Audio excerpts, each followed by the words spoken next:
भारत माता की। भारत माता की। भारत माता की। वीर धरा रेवाड़ी से पूरे हरियाणा को राम राम।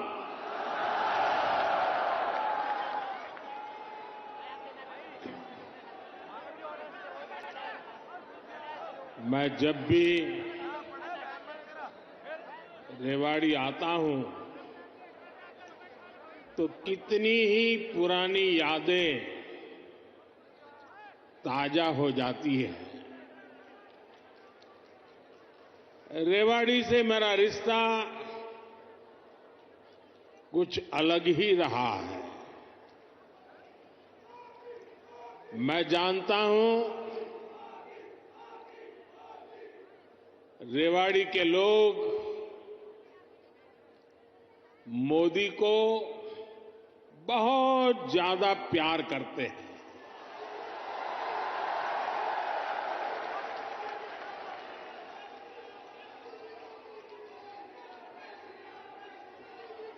और अभी मेरे मित्र पार्टी ने मुझे पीएम के उम्मीदवार के रूप में घोषित किया था, तो मेरा पहला कार्यक्रम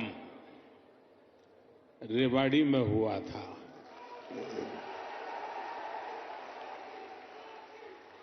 और उस समय रेवाड़ी ने 272 पार का आशीर्वाद दिया था और आपका वो आशीर्वाद सिद्धि बन गया।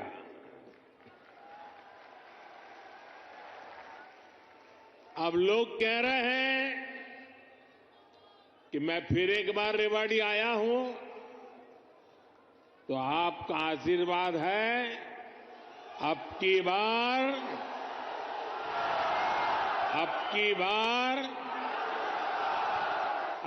बार एनडीए सरकार 400 पार।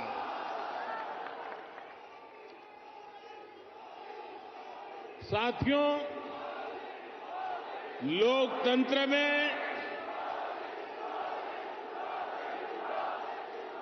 सीटों का महत्व तो है ही, लेकिन मेरे लिए उसके साथ साथ जनता जनार्दन का आशीर्वाद ये मेरे लिए बहुत बड़ी पूंजी है।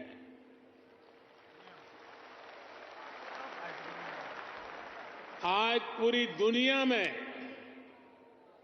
भारत नई ऊंचाई पर पहुंचा है, तो ये आप सबके आशीर्वाद के कारण। ये आपके आशीर्वाद का कमाल है।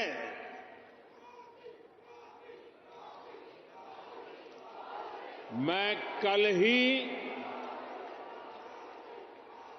2 देशों की यात्रा के बाद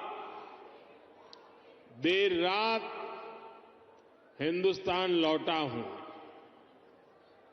यूएई और कतर में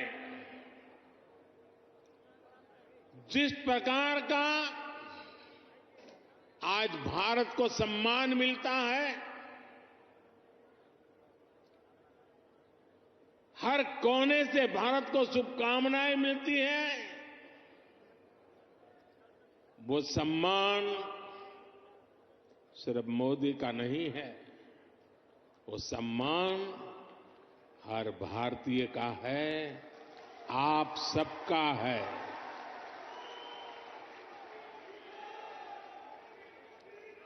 भारत ने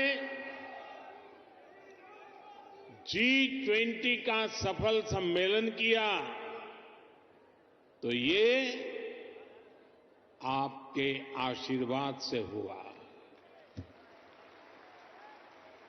भारत का तिरंगा चंद्रमा पर वहां पहुंचा जहां कोई नहीं पहुंच सका, तो ये आपके आशीर्वाद से हुआ। 10 वर्षों में भारत 11वें नंबर से ऊपर उठकर 5वें नंबर की आर्थिक महाशक्ति बना, ये भी आपके आशीर्वाद से हुआ।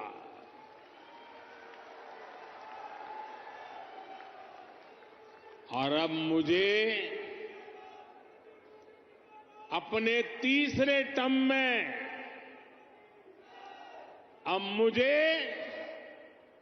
आने वाले सालों में भारत को दुनिया की तीसरी सबसे बड़ी आर्थिक ताकत बनाने के लिए आपके आशीर्वाद चाहिए।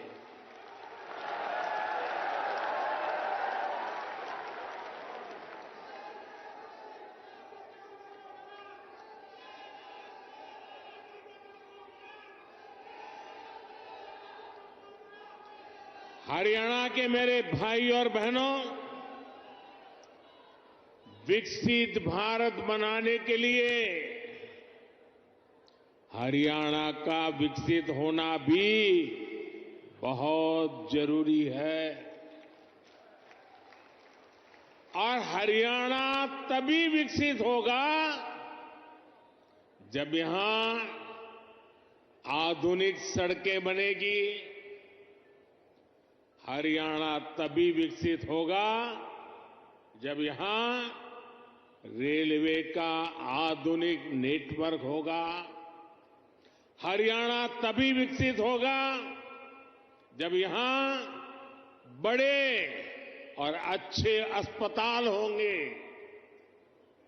थोड़ी देर पहले ही मुझे ऐसे अनेक कामों से जुड़ी लगभग 10,000 करोड़ रुपए की परियोजनाएं हरियाणा को सौंपने का अवसर मिला है। इसमें रेवाड़ी एम्स है, गुरुग्राम मेट्रो है, कई रेल लाइन है, नई ट्रेन है। इनमें ज्योति सरमय कृष्ण सर्किट योजना से बना एक आधुनिक और भव्य म्यूजियम भी है। और प्रभु राम के आशीर्वाद ऐसे हैं कि आजकल मुझे हर स्थान पर ऐसे पवित्र कामों से जुड़ने का अवसर मिल जाता है। ये राम जी की कृपा है। ये म्यूजियम भगवान श्री कृष्ण के गीता संदेश और इस पावन धरा की भूमिका से दुनिया को परिचित कराएगा। मैं रेवाड़ी सहित पूरे हरियाणा के लोगों को इन सुविधाओं के लिए बहुत बहुत बधाई देता हूं। भाई और बहनों, आजकल देश और दुनिया में मोदी की गारंटी की बहुत चर्चा है।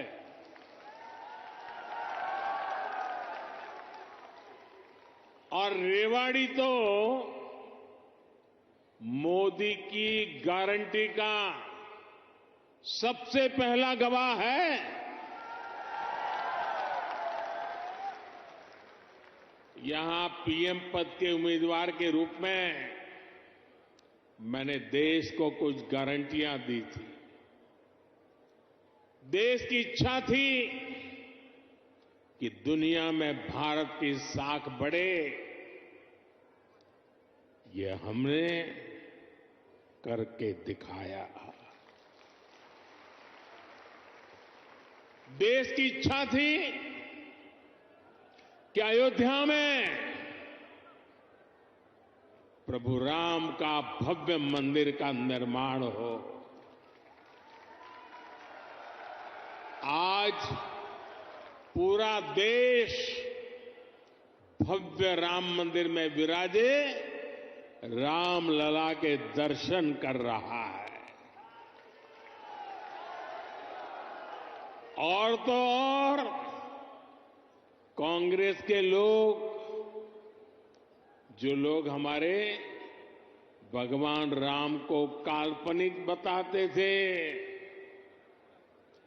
जो कभी नहीं चाहते थे कि अयोध्या में प्रभु राम का मंदिर बने, वो भी अब जय सिया राम बोलने लगे हैं।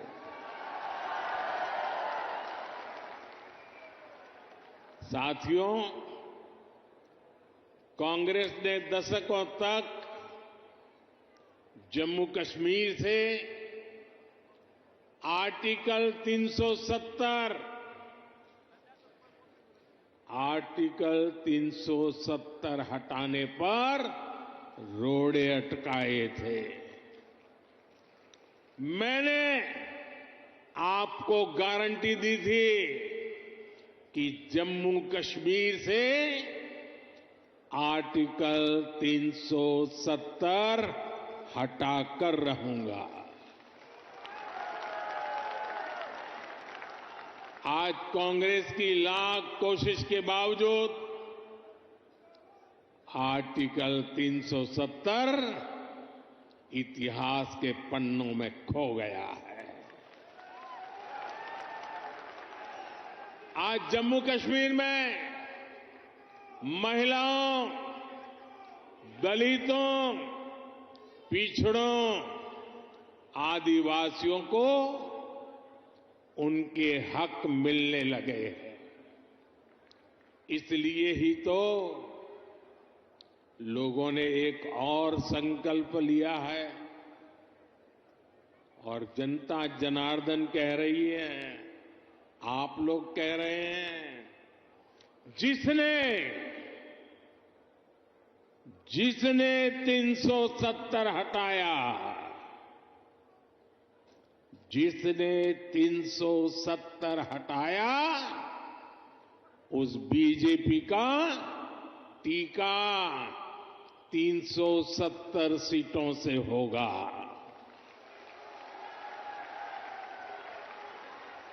बीजेपी के 370 ही पहुंचाएंगे एनडीए को 400 पार। साथियों, यहीं रेवाड़ी में मैंने पूर्व सैनिकों को 1 रैंक 1 पेंशन लागू करने की गारंटी दी थी। कांग्रेस वाले सिर्फ 500 करोड़ रुपए दिखाकर 1 रैंक 1 पेंशन लागू करने का झूठ बोलते थे। रेवाड़ी की वीर धरा से लिया गया वो संकल्प मैंने आपके आशीर्वाद से पूरा किया।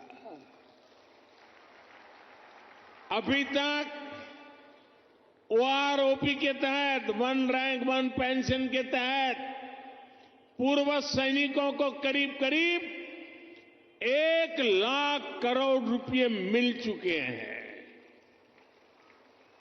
और इसके बड़े लाभार्थी हरियाणा के भी पूर्व सैनिक रहे हैं। सिर्फ रेवाड़ी के ही सैनिक परिवारों की बात करूं तो उन्हें ओआरओपी से 600 करोड़ रुपए से ज्यादा मिले हैं। आप मुझे बताइए, जितना पैसा रेवाड़ी के सैनिक परिवारों को मिल रहा है, उससे भी कम कांग्रेस ने पूरे देश के पूर्व सैनिकों के लिए बजट में रखा था, सिर्फ 500 करोड़।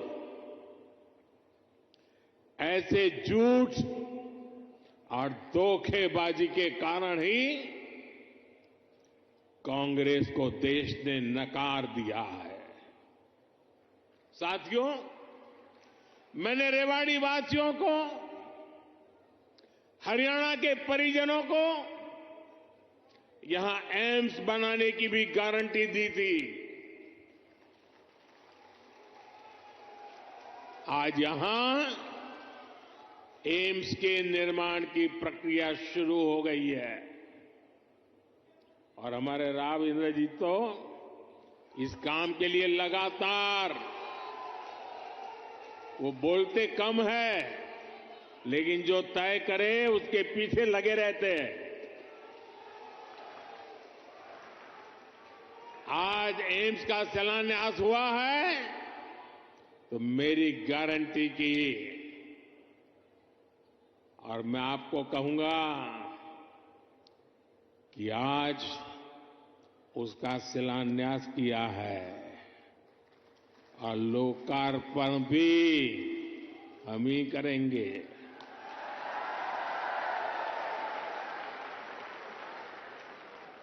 और इससे आपको बेहतर इलाज भी मिलेगा, युवाओं को डॉक्टर बनने का अवसर भी मिलेगा और रोजगार, स्वरोजगार के भी अनेक अवसर बनेंगे। रेवाड़ी में देश का 22वां एम्स बन रहा है। पिछले 10 वर्षों में 15 नए एम्स स्वीकृत किए जा चुके हैं। आजादी के बाद से लेकर 2014 तक देश में करीब 380 मेडिकल कॉलेज बने थे। बीते 10 वर्षों में 300 से अधिक नए मेडिकल कॉलेज बने हैं। हरियाणा में भी हर जिले में कम से कम एक मेडिकल कॉलेज बनाने का काम तेजी से चल रहा है। साथियों, मैं ऐसी अनेक गारंटियां गिना सकता हूं जो देशवासियों के आशीर्वाद से पूरी हो चुकी है। लेकिन कांग्रेस का ट्रैक रिकॉर्ड क्या है? कांग्रेस का ट्रैक रिकॉर्ड देश की आधे से अधिक आबादी को दशकों तक छोटी छोटी जरूरतों से दूर रखना का है, तरसाने का है। कांग्रेस का ट्रैक रिकॉर्ड सिर्फ एक परिवार के हित को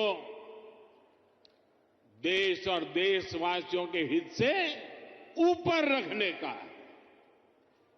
कांग्रेस का ट्रैक रिकॉर्ड इतिहास के सबसे बड़े घोटालों का है। कांग्रेस का ट्रैक रिकॉर्ड आतंकवाद और अलगाववाद को बढ़ावा देने का है। कांग्रेस का ट्रैक रिकॉर्ड सेना और सैनिक दोनों को कमजोर करने का है। ये बातें याद रखनी जरूरी है क्योंकि आज भी कांग्रेस की टीम वही है, नेता वही है, नीयत वही है और उन सब की निष्ठा एक ही परिवार के लिए है। तो नीति भी तो वही होगी जिसमें लूट है, भ्रष्टाचार है, बर्बादी है।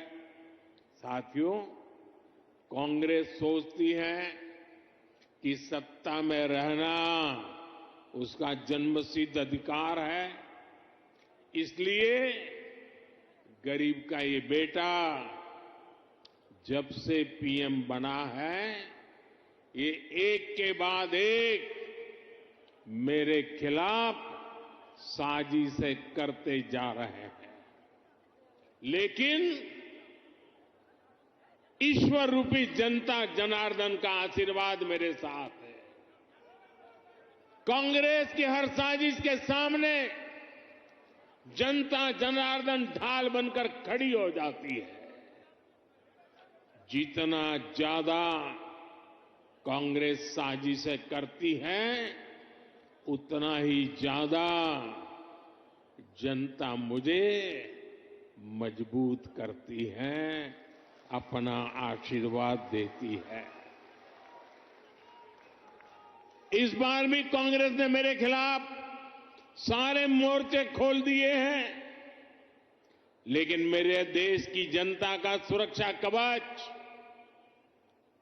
और जब जनता का सुरक्षा कवच होता है, जनता जनार्दन का आशीर्वाद होते हैं, माताएं बहनें ढाल बनकर के खड़ी होती हैं, तो संकटों से पार भी निकलते हैं और देश को आगे भी बढ़ाते हैं।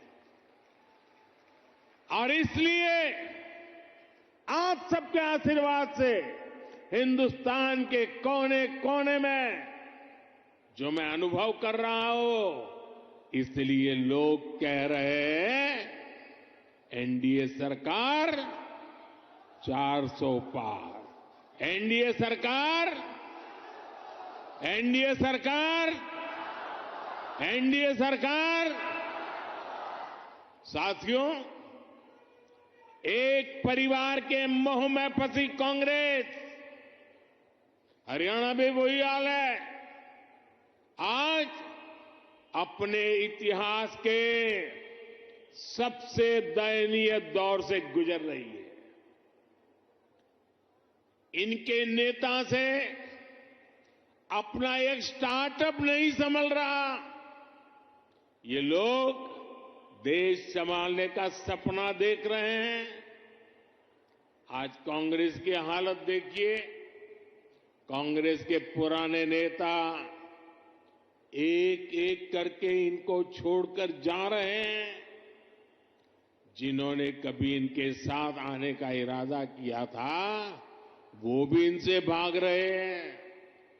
आज स्थिति ये है कि कांग्रेस के पास अपने कार्यकर्ता तक नहीं बचे हैं। जहां कांग्रेस सरकार में है, वहां इनसे अपनी सरकारें भी नहीं संभल रही है। आज हिमाचल में लोगों को वेतन और पेंशन देने तक में मुश्किलें आ रही हैं। कर्नाटका में विकास की योजनाओं पर भी कांग्रेस सरकार काम नहीं कर पा रही है। भाई और बहनों, एक तरफ कांग्रेस का कुशासन है और दूसरी तरफ बीजेपी का सुशासन। यहां 10 वर्षों से डबल इंजन सरकार है। इसलिए गरीब कल्याण की जो भी योजनाएं मोदी ने बनाई है, उनके 100% अमल में हरियाणा अव्वल है। हरियाणा खेती के क्षेत्र में भी अभूतपूर्व प्रगति कर रहा है और यहां उद्योगों का दायरा भी निरंतर बढ़ रहा है। जिस दक्षिण हरियाणा को विकास में पीछे रखा गया, आज वो कहीं तेजी से आगे बढ़ रहा है। देश में रोड हो, रेल हो, मेट्रो हो, उनसे जुड़ी जो बड़ी परियोजनाएं हैं, वो इसी हिस्से से गुजर रही है। दिल्ली मुंबई एक्सप्रेसवे के, दिल्ली दौसा लालसोट के पहले चरण का उद्घाटन हो गया है। देश का सबसे लंबा एक्सप्रेसवे हरियाणा के गुरुग्राम, पलवल और नूंह जिलों से होकर गुजर रहा है। साथियों, 2014 से पहले हरियाणा में रेलवे के विकास के लिए हर वर्ष औसतन 300 करोड़ रुपए का बजट मिलता था। 300 करोड़ रुपए। इस वर्ष हरियाणा में रेलवे के लिए करीब करीब 3000 करोड़ रुपए का बजट रखा गया है। अब देखिए कहां 300 करोड़ और कहां 3000 करोड़, और ये अंतर पिछले 10 सालों में आया है। रोहतक, महम, हांसी, जिंद, सोनीपत जैसी नई रेल लाइनों और अंबाला, कैंट, दप्पर जैसी लाइनों के दोहरीकरण से लाखों लोगों का फायदा होगा। ऐसी सुविधाएं जब बनती है तो जीवन भी आसान होता है और कारोबार भी आसान होता है। भाई और बहनों, इस क्षेत्र में किसानों को पानी की बहुत समस्या रहती थी। राज्य सरकार ने इस समस्या के समाधान के लिए भी सराहनीय काम किया है। दुनिया की सैकड़ों बड़ी कंपनियां आज हरियाणा से चल रही हैं। इसमें बहुत बड़ी संख्या में नौजवानों को रोजगार मिला है। साथियों, हरियाणा कपड़ा और परिधान उद्योग में भी अपना नाम ऊंचा कर रहा है। देश से निर्यात होने वाले 35% से अधिक कालीन, करीब 20% परिधान हरियाणा में ही बनते हैं। हरियाणा के टेक्सटाइल उद्योग को हमारे लघु उद्योग आगे बढ़ा रहे हैं। पानीपत हथकरघा उत्पादों के लिए, फरीदाबाद कपड़ा उत्पादन के लिए, गुरुग्राम रेडीमेड गारमेंट के लिए, सोनीपत टेक्निकल टेक्सटाइल के लिए, तो भिवानी गैर बुने हुए वस्त्रों के लिए आज प्रसिद्ध है। पिछले 10 वर्षों में एमएसएमई के लिए, लघु उद्योगों के लिए लाखों करोड़ रुपए की मदद केंद्र सरकार ने दी है। इससे पुराने लघु उद्योग, कुटीर उद्योग ये तो मजबूत हुए ही हैं, हरियाणा में हजारों नए उद्योग भी स्थापित हुए हैं।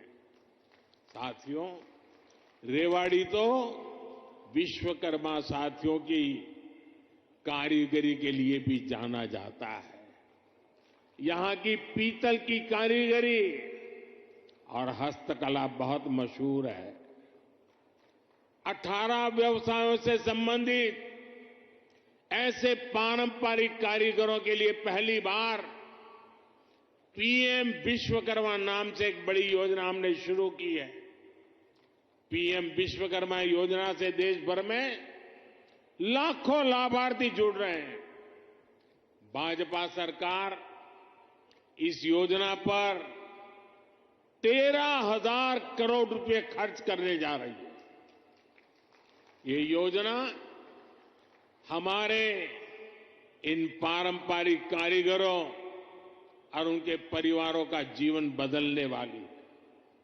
भाई और बहनों, मोदी की गारंटी उसके साथ है जिसके पास गारंटी देने के लिए कुछ भी नहीं है। देश के छोटे किसान के पास बैंकों को गारंटी देने के लिए कुछ नहीं था। मोदी ने उन्हें पीएम किसान सम्मान निधि की गारंटी दी। देश के गरीब, दलित, पिछड़े, ओबीसी परिवार के बेटे बेटियों के लिए बैंकों में गारंटी देने के लिए कुछ नहीं था। मोदी ने मुद्रा योजना शुरू की और बिना गारंटी का लोन देना शुरू किया। देश में अनेक साथी रेहड़ी, पटरी, ठेले पर छोटा मोटा कारोबार करते आए। दशकों से ये काम शहरों में ये साथी करते रहे हैं। इनके पास भी गारंटी देने के लिए कुछ नहीं था। पीएम स्वनिधि योजना से इनकी गारंटी भी मोदी ने ली है। साथियों, गांव की हमारी बहनों की स्थिति 10 वर्ष पहले तक क्या थी? बहनों का अधिकतर समय पानी के जुगाड़ में, खाना पकाने के लिए लकड़ी या दूसरे इंतजाम में लग जाता था। मोदी मुफ्त गैस कनेक्शन लेकर आया, घर तक पानी का नल लेकर के आया। आज हरियाणा के गांवों की मेरी बहनों को सुविधा हो रही है, समय बच रहा है। यही नहीं, इस समय का उपयोग बहनें अपनी कमाई बढ़ाने के लिए कर पाए, इसका भी इंतजाम किया गया है।